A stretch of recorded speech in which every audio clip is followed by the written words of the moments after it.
Hey everybody, it's Aluna Michaels, Esoteric Astrologer. Just getting over laryngitis. My voice might be a little squeaky. Okay, so we're going to talk about the events of January 2016.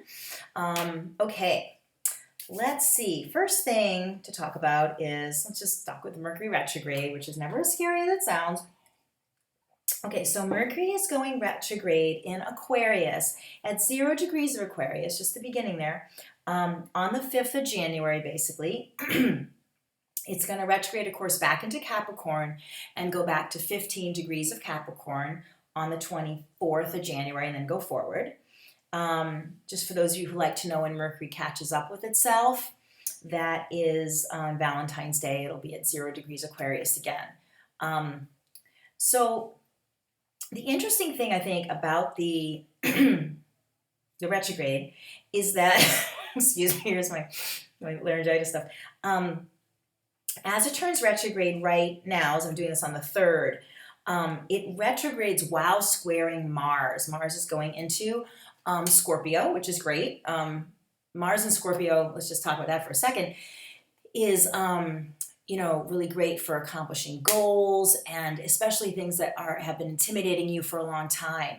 It gives you a lot of courage to look into the darkness, which is Pluto, and Mars is like, the warrior, like, I'm going to make it through that, and I can do it. And when Mercury is squaring that Mars, just Mercury square Mars in general, because Mercury's communication and Mars can be irritable, it can be having a hard time with others or feeling frustrated, fighting, stuff like that.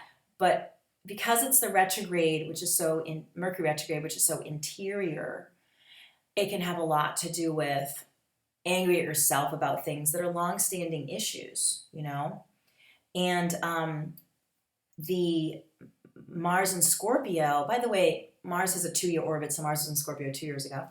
To be able to say, okay, one of these things that seems like a scary boogeyman inside of me that's never going to change, like, I really can change this thing. And with Mercury even retrograding back into Capricorn also being about goals and sort of level-headedness, finding out what are the steps to take to be changing whatever it is you want to change about yourself and overcoming something, again, that seems impossible. It is possible.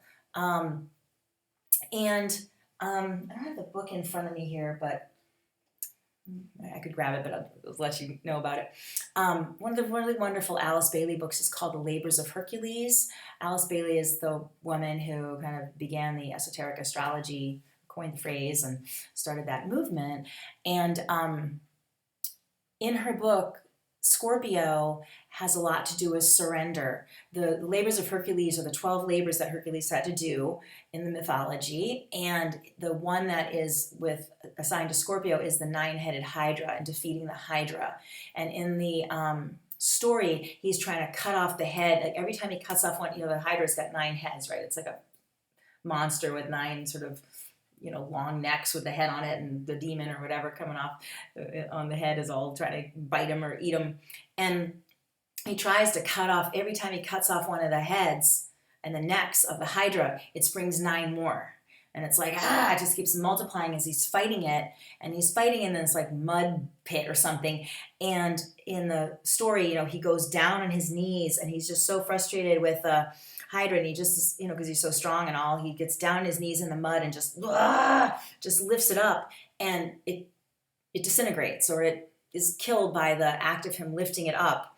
And it's kind of a lesson of Scorpio, is that there's a fighting with it, but a surrender, and this ability to go beyond what you would normally, because Scorpio is like the higher vibration of Aries. Not that Aries is a low vibration, but it's like the big brother, and Mars is like the little brother. Pluto's the big brother.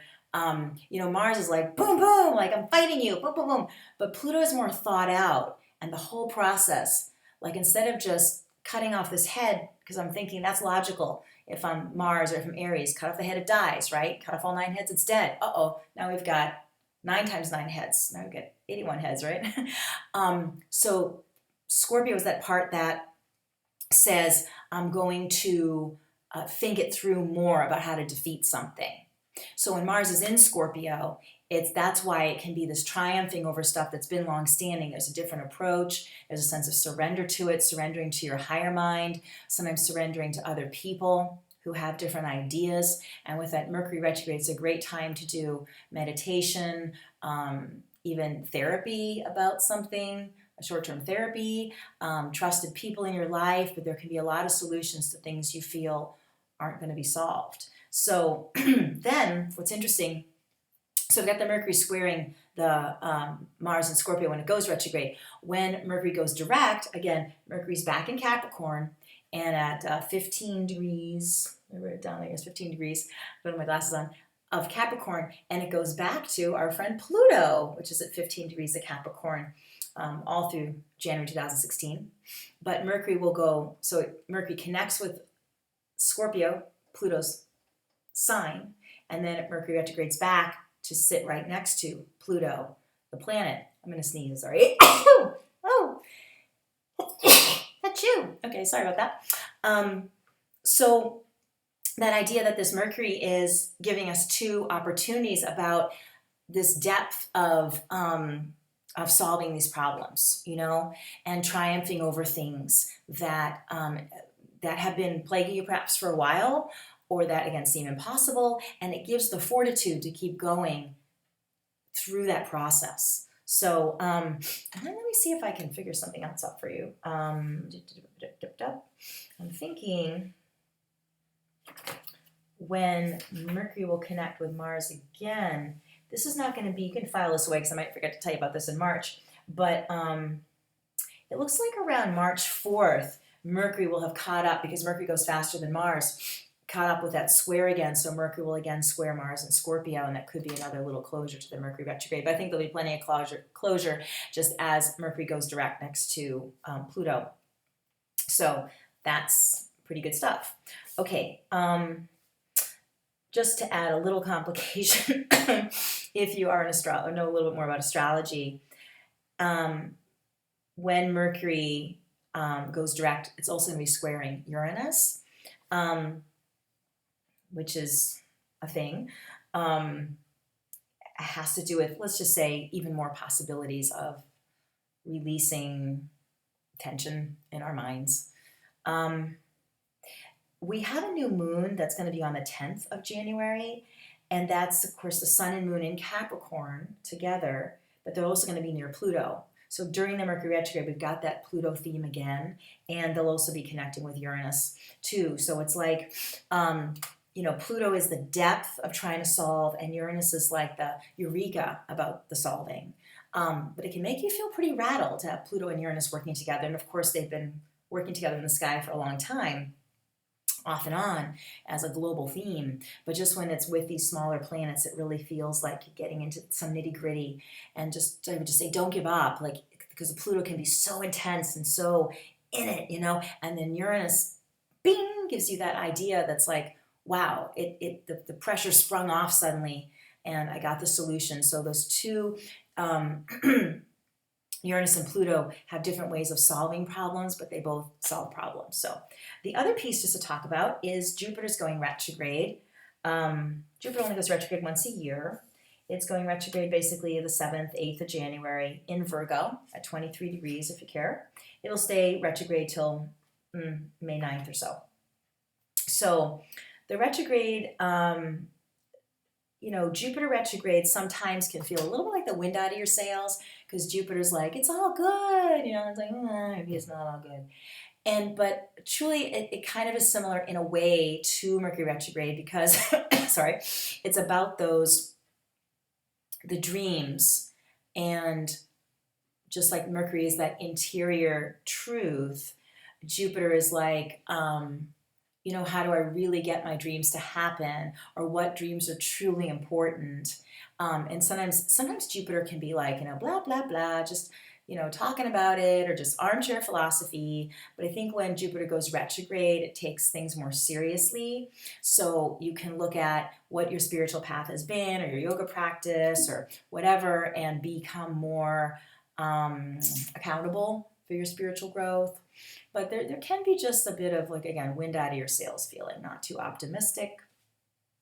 And that's happening right around the time we're having that new moon with the Pluto, so, and the retrograde and all this. So just keep your spirits up about, there's something like once you go, if you do feel like a little bit collapsed, if that's the right word, to know you're going inward to kind of pinpoint a goal and then be able to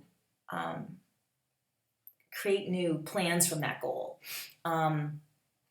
So it's not so much like nothing will work out, but it's like getting either an extra piece of the puzzle to get things ultimately to work out, or to find something that you were missing in that vision. So I hope it doesn't sound too doom and gloom here. Sorry if I do. But I think it's exciting to feel like that inner champion, is going to be able to overcome and triumph over whatever is going on in you.